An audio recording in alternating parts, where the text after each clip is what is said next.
So Omondi is an artist. He is a character animator, illustrator. He's currently finishing his technical degree at what's the name of the school in Vancouver, Omondi? It's Vancouver Animation School. In 2D animation. He's also a rugby player with the Club League Guiltini's Academy, practitioner of Kempo. Um,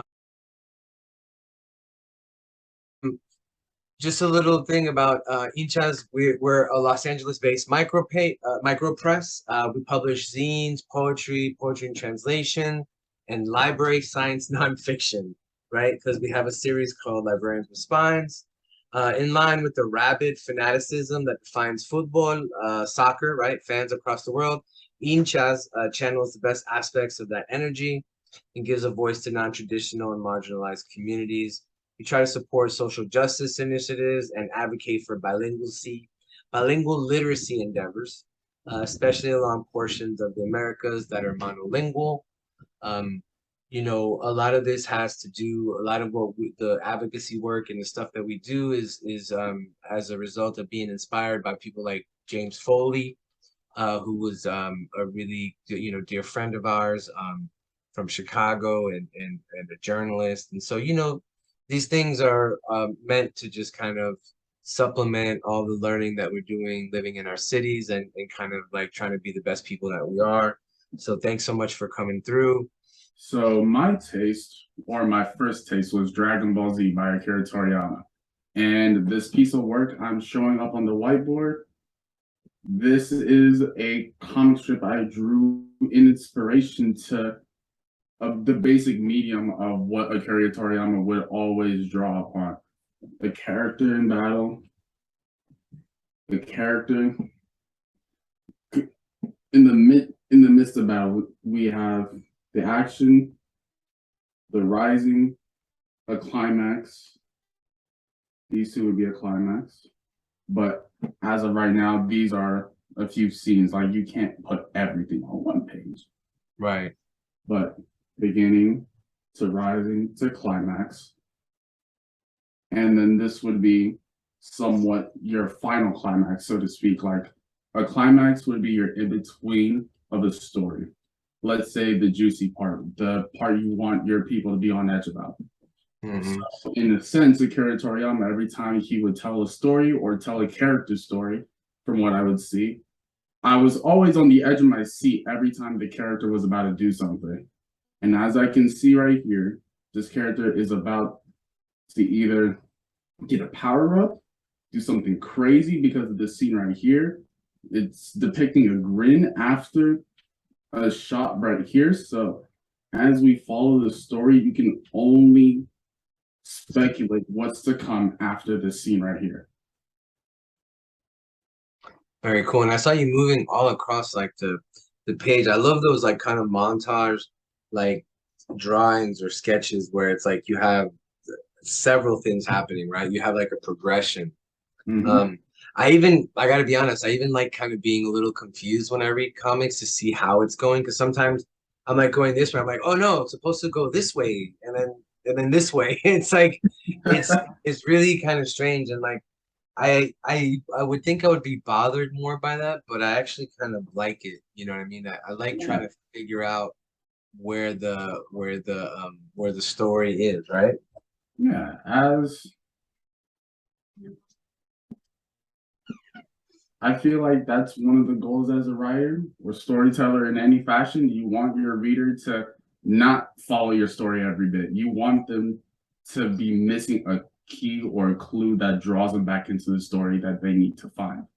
So a Right. sense of confusion is always needed. If it's always black and white and you can see every bit of a line, it's not that it's gonna be boring, but you're missing a vast audience that would tune into a story if they were on edge and confused in trying to figure out what is to happen next, because that's all anyone does when they find something they like. They want to analyze it. So give them something to analyze. Right. And also just trying to figure out the story, like you said, right? I think it's like I really do think it's like a natural instinct that we have to kind of try to make sense out of like what we perceive, right? So we put things together and we see if it works, and we're doing that all the time. Yeah, that's a really great point, Omondi. We get a piece of paper, everyone. Should we fold it? How should we prepare for with a piece of You would paper? need your standard 8-page zine, a cover, 6 pages in a back. Okay. Let me As do you that. can see, I have my cover at 1 and my back last. You'd need 6 or so, you'd need your 6 pages to bring in your beginning, your climax, decline, and the image you want to leave with your reader, to leave with your audience. Okay, so I'm almost there. I'm folding the zine right now. We'll do a demo maybe a little later. So I have my paper here. I'm gonna cut it like so, right? Mhm. So there's Is my my, thing. my whiteboard in a mirror fashion? Can you guys see the lettering or the letters as if it were in front of you, or is it mirrored? No, we're pretty good. We can see it surprisingly well. Yeah, All right. yeah. I mean, it's not like, it's not like HGTV, but you're using your phone, my man. So like we're super grateful. Super grateful. Okay. So I have my zine. It's like Amani was saying, 6 pages, front and back, though cover makes it 8. And right here, you're starting on the cover, Amandi? No, we will leave the cover for last Okay. on in this way that we're doing it, because if you start with your cover first, Yes, sir. what type of story are you going to tell in the middle? You'd want to tell your story first, but you'd want to make the cover mysterious. You want your reader to come in without knowing what they're expecting to read. Yes, sir. That makes a lot of sense. Okay, let me hand it over to you. We have a pencil. You have something to write with. We have light source. Go ahead, Amandi. Floor is All yours. right. And the story I'm going to try to narrate in the time I have will be, let's see, we have a road, and let's put a vehicle of some sort here on the road.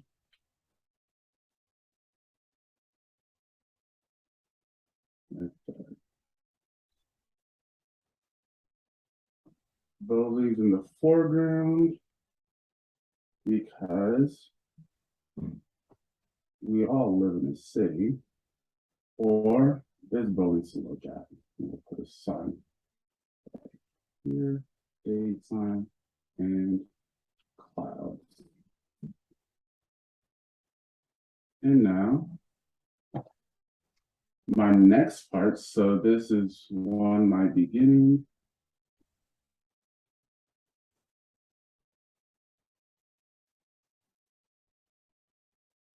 And then we'll put an arrow and put progress or progress. But now I'm drawing the road going away, and I'm drawing the back of the first car right here.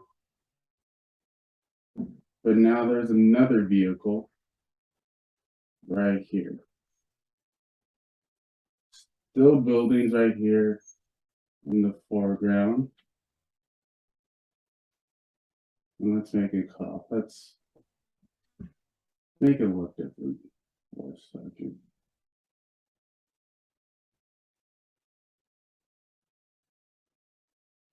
There we go.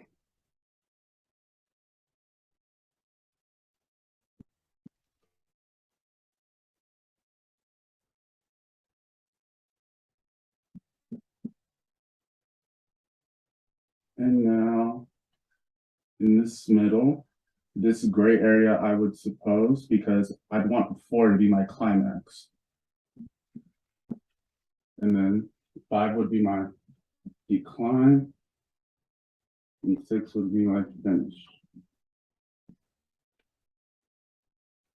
But in 3, we'll just call it gray right now.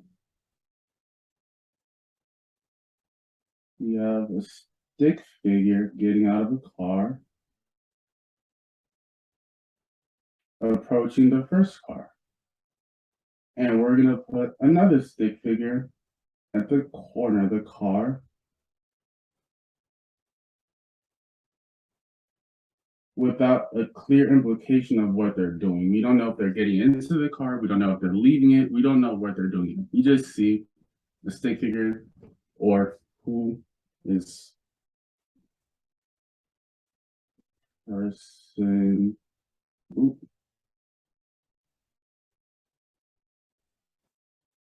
Person A, person B.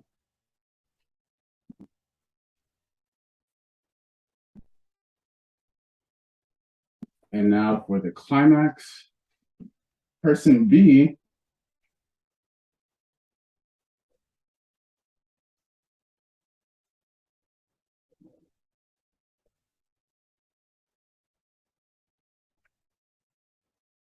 is going to help person A with their problem. And you help me, and person B says yes. The decline is going to be a car in the right and at the foreground. But now let's draw the road again. Draw the car for person A. But with both stick figures behind it.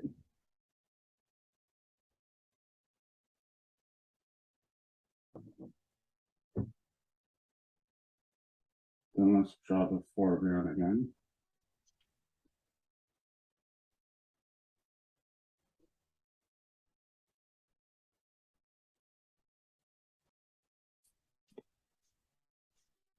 And the finish is A and B again.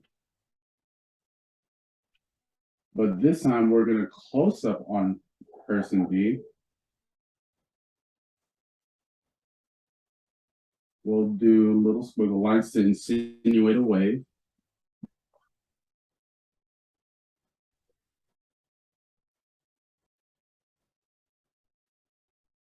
And what looks to be person A with their vehicle safe out of harm's way. That would be the finish. And your back is going to be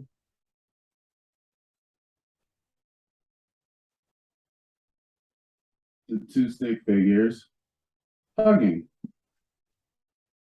So from this storyboard, this 6-page or 7 pages, we've told a story where they're in the beginning, person B is driving down the road. In scene 2, the progress, person A stalls. So let's put squiggle lines here, insinuating a stop. And in the gray, person A, who is right here on the left-hand side of scene 2, is now getting out. When we were doing this first, or when you first see it, you don't know what's going on. But if you were to look at scene 6, or the decline, before looking at scene 3, you would understand that A and B are pushing here, or person B is about to help person A, if you saw scene 6, scene 5 before scene 3. But in the chronological order, the beginning, person B helping person A after they stop. Person A asking for help, and person and person B obviously lending his hand. The decline, which in any story is the settling of a matter, the settling of tension for the reader, the story, or any bit of the atmosphere in that sense, where the problem is being resolved. And now we have a finish. Person B says goodbye. So the cover is now left up to the creator to decide what he will try to depict of all of this. Because your cover gives an idea of your story. Because we've heard this saying more than enough times, don't ever judge a book by its cover. Don't judge a book by its cover. And I say that because when you have a cover, you don't want to judge it based on the cover. You want to have an idea, not a premeditated, cognitive, narrow-visioned idea about what you're expecting to go into. So as a creator, you have to be more than just aware of how you're creating your cover, the face you're trying to put on for your story. So in this case, what would this cover for me be?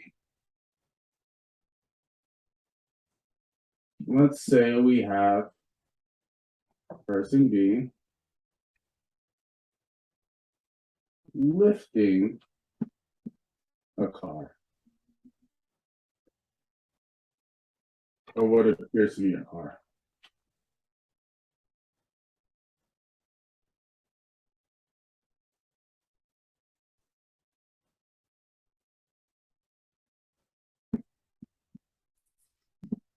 Now, for 8 pages, how does this look? Or how is this story told?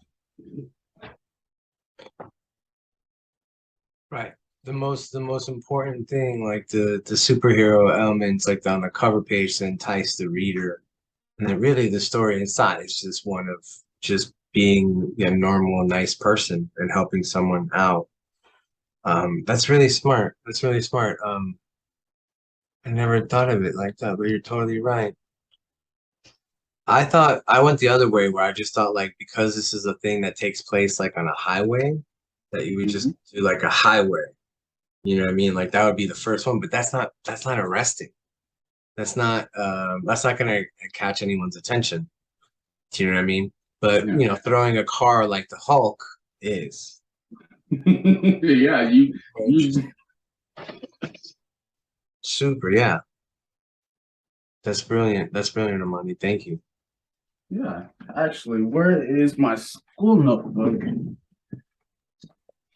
I have an illustration of, or a more detailed illustration of what would happen to be the cover page. Is this a clear image? Do I need to move it back? No, it's good. There you go. Move it. Yeah, perfect. Very nice. Very cool. So that would be the cover as a cover. That would be way more arresting, way more eye-catching. It would be something that would be way more enticing too. Yeah. Very cool. Very cool, Omondi. Thank you. So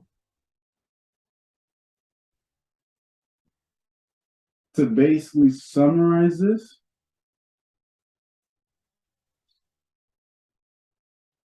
you don't want to lead your reader too far astray, but you don't want to lead them straight to the tree. You don't want to give them everything right away. Right.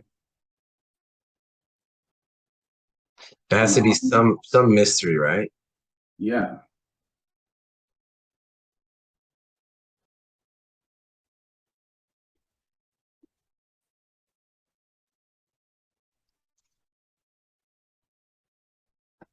Man, fantastic. You know, the other thing, Amanda, I appreciate is the perspective, like the perspective that you kind of showed us how to do, where it's just like zoom out to big highways, Mhm. zoom in to people. I forget to think like that sometimes, but I always notice when I watch movies that it's super like that. You know, it's just like this character sees this character does this, zoom out, big picture, boom. Mhm. You know, like there's a lot of action going on like that. Ooh.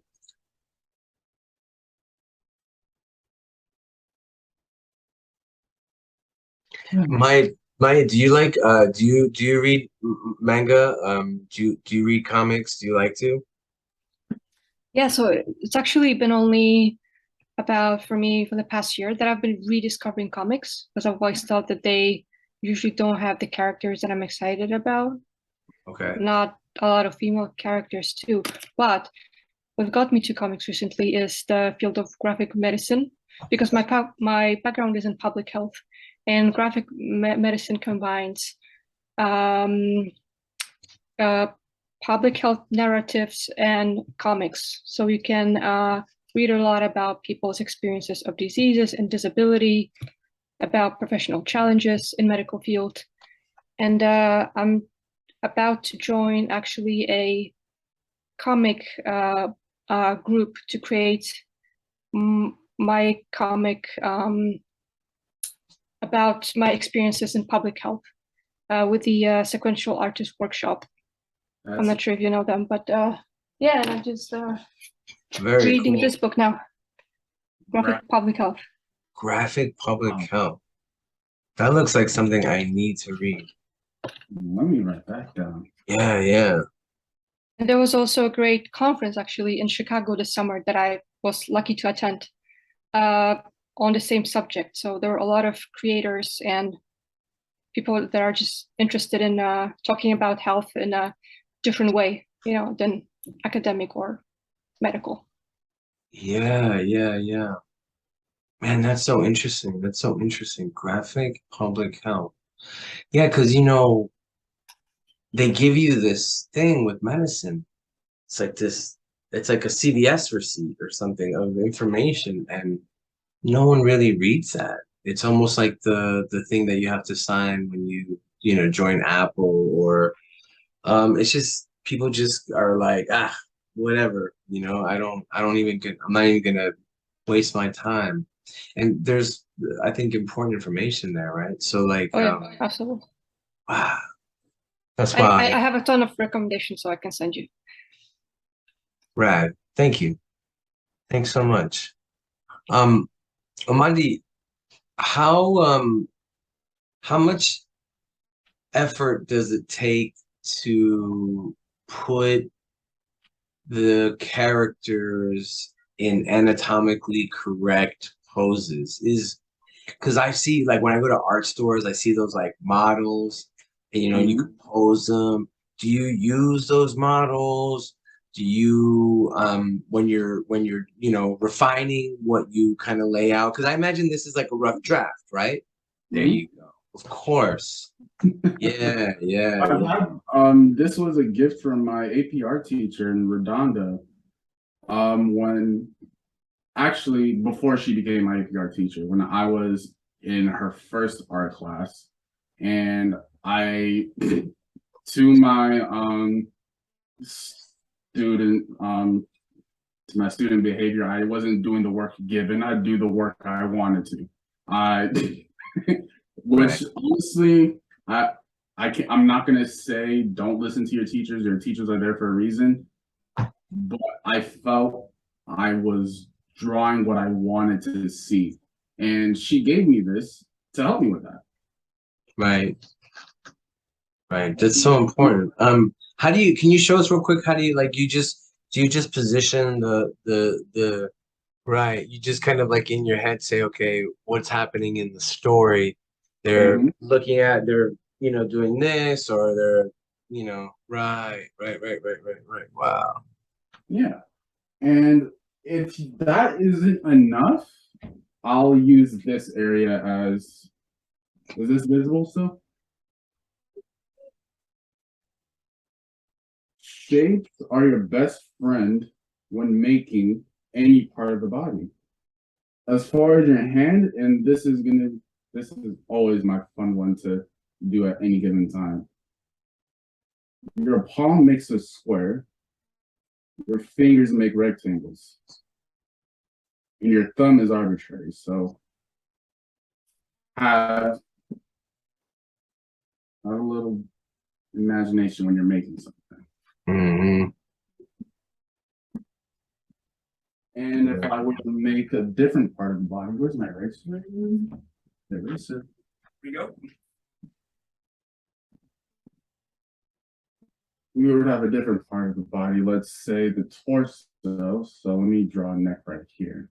I'm going to draw a big oblong rectangle square type shape. And then to insinuate shoulders, I put circles. You literally just have to, it's Legos in your head. If you can build Legos, you can build a human. If you understand shapes and geometry, you can understand anatomy. Wow. You're totally right. I love Legos. I'm such a Lego dork.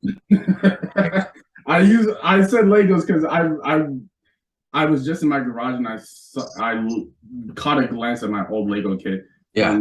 Years ago when I started drawing and was still a kid. I bought barely one that's like mechanized, like the mechanized like Lego ones, and dude, blew my brain. I was just like, what? And like, you know, I've seen because he's like, there's like robotics teams and stuff, and they all use Legos. Yeah. And so it's really cool, man, all that stuff, because it's to scale, right? So how interesting. Okay. I mean, it's useful for drawing too, you know? And when it comes to storytelling and creating a persona, an avatar for your character, my recent formula for building a character would just to take a word that I'd want a character to be. Take one word. And I would try to divide the word in either a set of 2 or 3. Because letters itself, they make sounds, they have distinct meanings that translate to other languages. So if you can distinctively create a name or a word with meanings from different languages and cultures, you necessarily have the formula to build your perfect avatar for your character. And that in itself is literally the science of linguistics. It's something you could take it's a college course. It's a course you can take online. Yeah.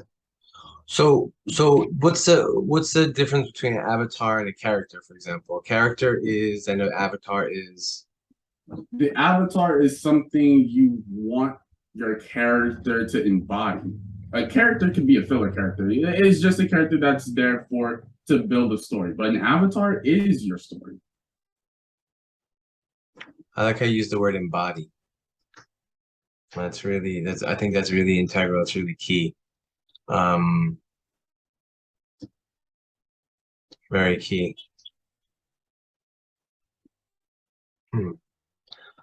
How long does it take you, Omondi, to come up with kind of like well, first off, let me ask you this. So obviously for this, right, it's 6 panels and then a cover and a back cover, right? Yeah. But let me ask you this. Is there no standard for how many pages or how many panes or sequences a manga can have? Because like sometimes I see, you know, I think for the most part they're all the same kind of similar length. One's not, you know, unless they're like an omnibus where they, you know, publish like 2 or 3 of them together. Pretty much for the most part, 200 pages, 180 pages, and then, you know, panes on each side. Is that pretty much how, or are there some that are a lot smaller and a lot more voluminous, you know? Yeah. So I believe that depends on the story and creator. As far as like it goes into publishing and the And that element of story, I believe that's the more business and technical side of it, where it's literally for the people creating the piece of work, just to make it as easy and minimally stress-free as possible. Now, as far as a story, if you could take away that element, I'm pretty sure these creators would have different ranges of how they told their stories, from what I would say, because different cultures have different ways of telling their story. And normally what you would see, let's see, I have another illustration right here. So let's see, I have 1, 2, 3, 4, 5, 6, 7 panels. On a standard page or an averagely standard page, you would see about 4, maybe 5 panels. And then on some of the more detailed, informative pages or scenes, depending on the story, you would see 7 or 8 panels, but less characters and more words, more storytelling being told. So it's literally how and where you place your story, your characters, and or if your characters are telling the story, whether it's in first person, third person, and if you can tell a manga in the second person point of view. Right. So based on the way the story is told, it kind of like determines how many panes per page. If it's like a heated discussion or something, there might be less, you know what I mean? Because you have to make room for more text or something like that. That makes a lot of sense. Omondi, let me ask you this. Before we move on, and again, sorry, I don't mean to hit you with so many questions, but it's so interesting. No, I love the questions. Let's go. Let me ask you this. So manga is just like what's on the page, right? Like it's like a style of comic, right? For example, you wouldn't call Miyazaki's art, his movies, manga. I wouldn't say, Totoro is manga, but I've seen it expressed as manga. I've seen it like in the manga style. Yeah. So, I mean, is that right? Like, there's a difference. Like, so manga is just the written, published kind of book, right? Manga is a Japanese art style. So it's literally just the fashion in like the cultural fashion in which they've depicted their stories. Whereas in America or in the Western world, we have comics where we read right to left. Japan reads theirs left to right. It's more so the way society in a way tells their stories is the way their stories are going to be told when it's written, when it's read, told, or watched. Interesting. Okay. All right. So right now we're about at 2:46. I wanted to just kind of take a second and man, say thank you. And I'm really I feel like I've learned a lot. Like, I've been listening to those master classes on like audiobook. I honestly I just feel like I kind of got like a master class in manga. Amundi, who could we read? Who could we kind of follow up with? Are there movies that we should see? Like I love Akira, that movie. Oh, like, the color panels. Oh my gosh, it's such a trip. I yo, love it. the first 10 minutes of that Akira movie, I think are among the best first 10 minutes of any movie I've ever seen. Like you see like Tokyo being destroyed by an atomic bomb, then you see like all like it's dude, it is so next level. Like that the first 10 minutes of Akira, honestly, I think are one of the most beautiful things I've seen. Who should we like should we watch Miyazaki if we like manga? Are there you know what I mean? Is it a completely different kind of thing and it's like its own thing, or do they kind of overlap? See, the way you should study a form of art is knowing in yourself the way you want to tell your story. So if there was a fashion or a genre you were trying to emulate, find an artist, find a creator in that range. So if I were to tell a fighting story, like this one right here, I'd go back to Akira Toriyama. I'd go back to um the artists of Naruto, Black Clover, and My Hero Academia, all manga stories in Japan and animation and animes. But if I were to tell a story from a different sense, if it were more comedy, like the entire the entire genre of the story would be a comedy or drama or love, or anything else, I have to find a creator that specializes or is known for said genre and see what they're doing and take notes. And when I say take notes, I don't mean do Cornell notes like you do at school. Just skim their work. You're not gonna find everything right away on the first glance. You need to just give 20, maybe 30 minutes of your time at random, if it may be, and just see what they're doing. And if you do that over a course of a lot of time in a consistent fashion, you will see what you like. Do you know of a couple? What are some places in SoCal, Omondi, that you like to manga at? Are there like we both live in the South Bay, and there are a lot of Asian people here, so I feel like the markets here have manga.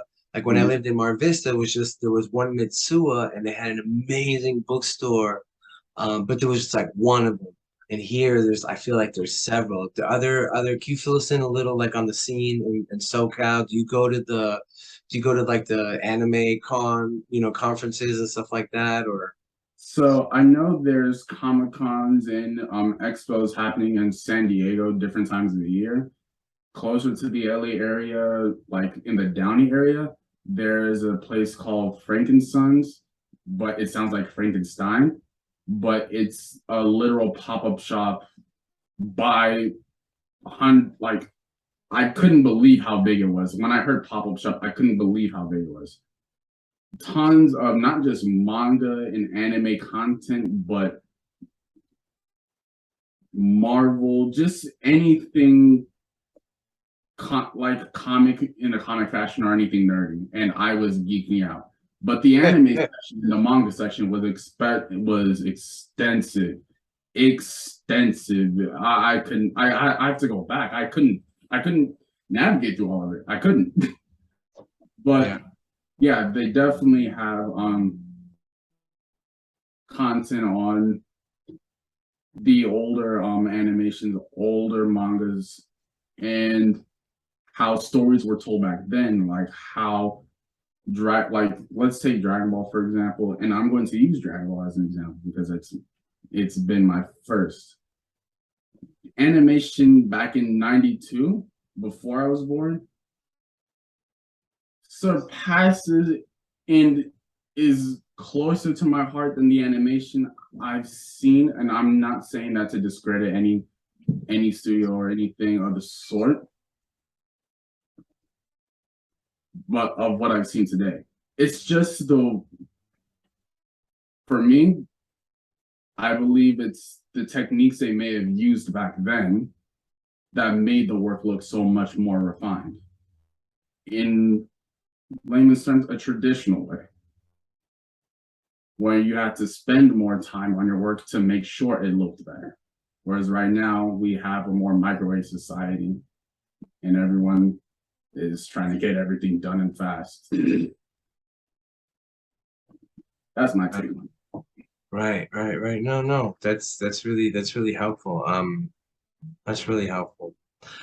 So, we have about 8 minutes left. And shoot, if it's okay with you guys, I just wanted to kind of show you.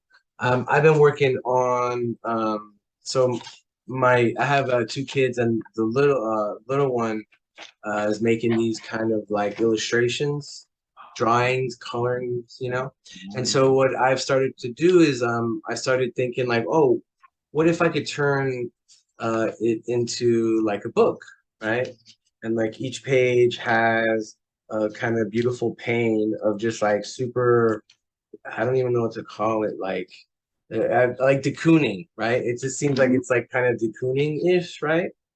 And then I was thinking of actually uh, pasting words, like finding a poem or writing a poem, and then pasting it like on here, like over some of the colors. But I don't know. What do you guys think? Do you guys think that would be a good idea, or do you think it would cover up a lot of the stuff? I feel like the abstract colors definitely they'd have to complement or parallel the words or the poem being read. Okay. But definitely I can. I get you. I get you. Yeah, and then like with this one, it's a very similar one. I started kind of adding um there's a little more blank space. You know what I mean? So I was thinking about maybe like adding some typewriter, maybe writing like using some of the blank space to kind of, you know what I mean? Like maybe along here, definitely around here. But you know, I that's kind of why I like love doing this is because you know we get to bounce ideas off and then in the last 5 minutes I just wanted to kind of show one I've been working on some stuff here, so this is what it looks like when you photocopy it, when you Xerox it, and I'm just gonna fold it real quick for everyone. um, Again, remember, you know, we the first thing we do is we kind of make it like a taco, right? So we kind of put our stuff here, and then fold it. Um, and you know, I went into an architecture like an art shop, and they had these rulers. These rulers are amazing for folding zines. So you could just kind of like it's pretty amazing. The only problem is that they work in metrics that I don't like. There's no inch or you know what I mean. It's like super other stuff. So, anyways, but they're great for smushing them and getting that crease. I mean, look at that crease, man. That is one hell of a crease, right? Uh-huh. So just kind of do this right here, and then we fold it. And thanks again for coming through, for finding some time. I wanted to say thank you specifically to Omondi. Thanks for the education. Thanks for kind of teaching us because now I feel a little more well versed, a little more confident, and you know I'd like to explore a little more. But guys, this is one of the latest ones I've done. It's called How to Get COVID. How Um, do you yeah, because I figure everyone we need like instructions on how to get it, right?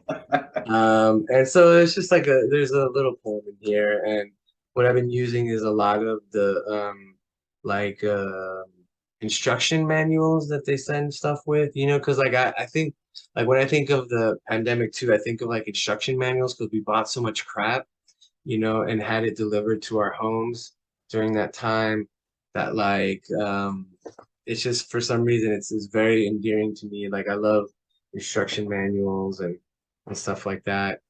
And so this is it. And you know, Maya, if it's okay, I'll send a copy to you, right? Um, but we're almost at that point. It's like 2:57 on Monday. Mhm. Can you give us a little where can we find you? Where can we find your stuff? How do we make you rich and famous? I don't need to be rich and famous. If you want to find me, just find the Insta handle. It should have a link tree and link to any and every active social media tool should be using, such as a link tree, Instagram, YouTube, TikTok, website, and soon I'll be uploading my classwork and other projects I'll be working on. Great, very cool, very cool. Maya, do you have any questions, Maya? Do you is there anything that you would like to know? Please, floor is yours. Yeah, I was curious, Omondi, about your creative process. So, based on the story that you've just developed for us, how would you take it further? Do you illustrate using digital tools? Do you use specific fonts? My mediums have been pencil and paper for the longest time. So I love sketch work. I love the nitty-gritty grindstone. I like fleshing out my work to the best that I can depict it. And if I were to translate it digitally, I've been using Procreate, Adobe, and I'm looking to get a Wacom tablet to actually feel more comfortable animated. But as far as a creative process to building this story, I told Iago what I did before I had to get here. Yeah, because this story is literally after Iago called me to see if I got the link to the Zoom, I hang up after getting gas. And there's an old man who's out of gas 2 minutes away from the gas station that I was at. And I helped push his car to the gas station and then came here. So it's like real life, right? It's like things that actually happen to you. The creative process is the stuff I do in everyday life. It's a really good point. Oh, thank you.